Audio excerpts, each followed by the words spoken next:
What do you expect from the fans? This is probably the first time in a long time two ranked teams will play here at Holt Arena. So what do you want to see from the fans, or what do you want to tell them? Come to the party. Be a part of the progress. Be a part of it.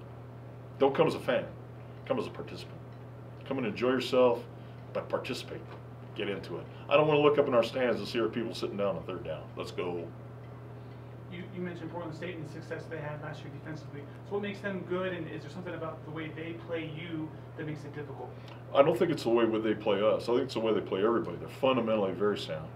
Malik Robertson and I have been real close friends for a very long time, their defensive coordinator. He and I were together at Washington State University. He's a really calm, persistent, dedicated defensive guy to the principles that he believes in. He's not stone-headed, but he's flexible enough to change and adapt. But they're fundamentally sound in how they align and how they play, especially their down guys. And in the secondary, the way they play, they don't gamble. They keep everything in front of you, in front of them. They're going to challenge the receivers on the outside, but we're not going to run by them. If we run by them, they're going to reach out and snag us. And that's the way it works, the way it worked last year. So it's a great battle. You get the chance to come and watch Brock Malcolm and Madison Mangum play against their corners. Just that alone is worth the price of a ticket, because that's going to be a great hand fight battle all Saturday. Wazoo had a lot of yards, but they didn't hit Portland State with deep plays. So is that what you mentioned it? Is that they don't mind if you run a lot of plays necessarily, but as long as you don't have, they're going to make you earn it. Is that their main goal? Yeah, I'd like to use all those coaching cliches: bend, don't break, keep everything in front of you, da da da da da da da da. But they're really confident defensively. They're very physical defensively, and they don't coach themselves out of things. Sometimes coaches on defense will coach themselves off the field. They'll coach themselves out of the profession because they think they want to do something cute or innovative or nouveau. And in the end, it's about how effective your players play, not what you call. And they call a very conservative game plan. We expect them to continue to play that way against us, and it'll be a severe challenge for us, especially our offensive front. Last year, our game against Portland State, that was the worst we've played as an offensive line. We'll play much better. I think Zach punted once last game.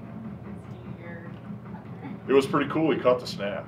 That's my issue with Zach punting, is that anybody can kick it if you're a kicker, right? But you've not caught the ball. But he had to catch that snap, and he caught. One of the snaps was high. In fact, one time Andy Burtonshaw, our snapper, said, I snapped it and went, oh, I'm waiting for the crowd. And he said Zach caught it. But no, he did a nice job punting. No, Tanner Giller will start the game as our punter, and then as the situation warrants, Zach will go in and be the punter.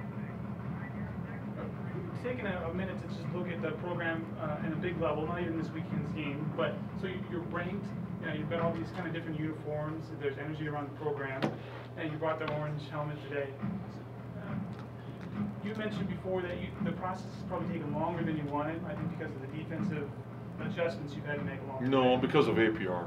First APR, and then it was defensive adjustments on our coaching staff, and then obviously recruiting.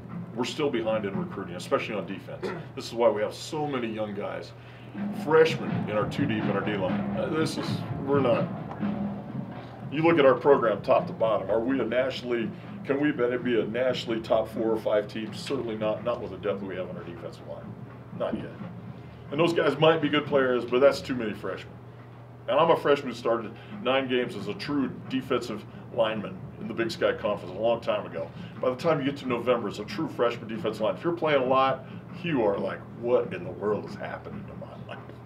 So, no, I like where we're at in a lot of spots. Defensive line, we're still just dreadfully, dreadfully young. Got to be able to avoid unavailability in our defensive line. Our defensive line's got to be more of a factor in containing and harassing the quarterback.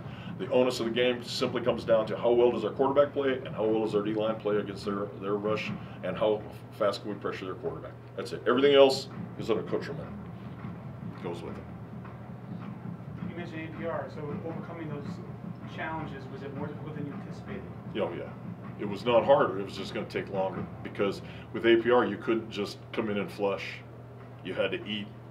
So you had to eat guys that were bad players, bad people, and you had to try and convince them that graduating was important to them so we could rise our APR and get our scholarships back. You knew about the APR issues when you were hired, right? Oh, yes, sir. Knew it'd be a while. Hope we could coach our way through it. Didn't, couldn't, can't, won't, don't. You got to have full scholarships, and you got to have a culture of academic success in order to be successful not just at Idaho State, but at every school, at every single school, because APR is so dreadfully important. And at our level, in the Big Sky level, you do it without summer school. In the Division I level, all those guys give full summer school scholarships to everybody that's on scholarship throughout the summer. We don't have that at the Big Sky. So you have to be very good, better than a Division I school in your fall semester and spring semester academically, or you fail APR-wise. There's no, you can't backtrack. Whereas if you're at Boise State or Idaho, you got a bad fall, great, make it up in the spring and the summer because it's all paid for. So it's just a difference. North Dakota announced it's going to pay full cost of attendance. You mentioned you're not pro that. Well, that'll never happen for us. How does it change things in the Big Sky potentially? I don't think it does. We don't recruit against each other, so no big deal. I think it could be an advantage for North Dakota down the road. Where? Recruiting? In Chicago? They going to start recruiting in Seattle? Boise? Pocatello? When they start recruiting out here, then it'll be an issue. Until then, What if it forces MSU or Montana to reconsider that? Good for them. It's just unrealistic for Idaho State to think that we're going to pay beyond that, beyond a scholarship. Room, board, books, fees, and tuition. That's a lot of money. That's a lot of opportunity for a lot of people. There's a lot of good football players out there that will take that and say, thank you very much for my opportunity. So basically it just comes down to, no matter who does it around you, you'll just recruit the guys you need to. And Yeah, I have a hard time going in and negotiating with a player. I'm going to give you 20% of cost of attendance in addition to your scholarship. It's like a salary cap then. Heck with that. Those Division I guys can deal with all that because it comes with a lot of intrigue that I don't want to ever have to be a part of as a head coach. If I come to you and sit on your couch and offer your son room, board, books, fees, and tuition, and you don't say, thank you very much, we're coming, well, then I'm recruiting another guy. Speaking of recruiting, did you ever try to get Tanner Mangum? Did you ever look at him? I love the kid, and in fact, one thing I was thinking today about opening up our conference, we just like to offer the best wishes, obviously, to a great quarterback at BYU who's now doesn't get a chance to play. I don't even know if I'm allowed to even say his name, but we just wish he and his family the very finest. It's been three very tough years for Taysom, and we just wish him the very, very best. And we hope that Tanner can continue to play at the pace that Taysom was playing, and he can play like his big brother, because his big brother's playing his rear end off also. So, can you comment? Did you ever try to recruit? I can't comment on it. Okay.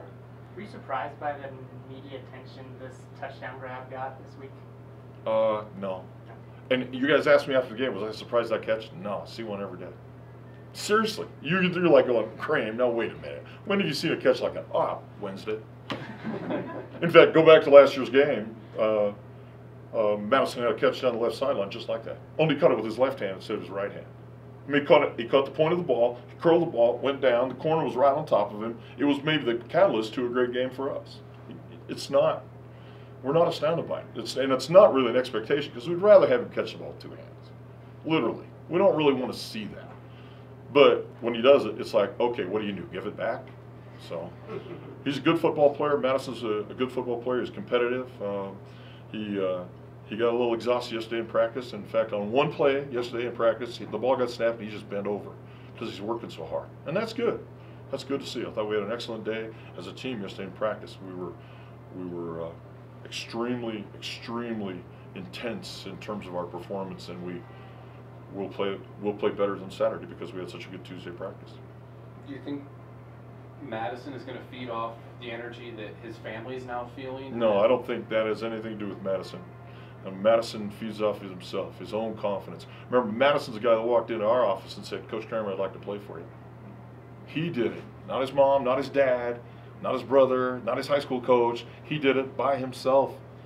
And we went, yeah, no problem. And then he failed in his first opportunity at the University of Washington. He dropped 2 passes in a row and went into the tank for almost a whole season. He was good for 1 catch a game for the rest of that season. And he fought his way back in 14 to be the dominant receiver in this conference, along with Cooper Kupp. So a lot of good players in this conference and a lot of great plays coming ahead. Madison Mangum is one of those guys.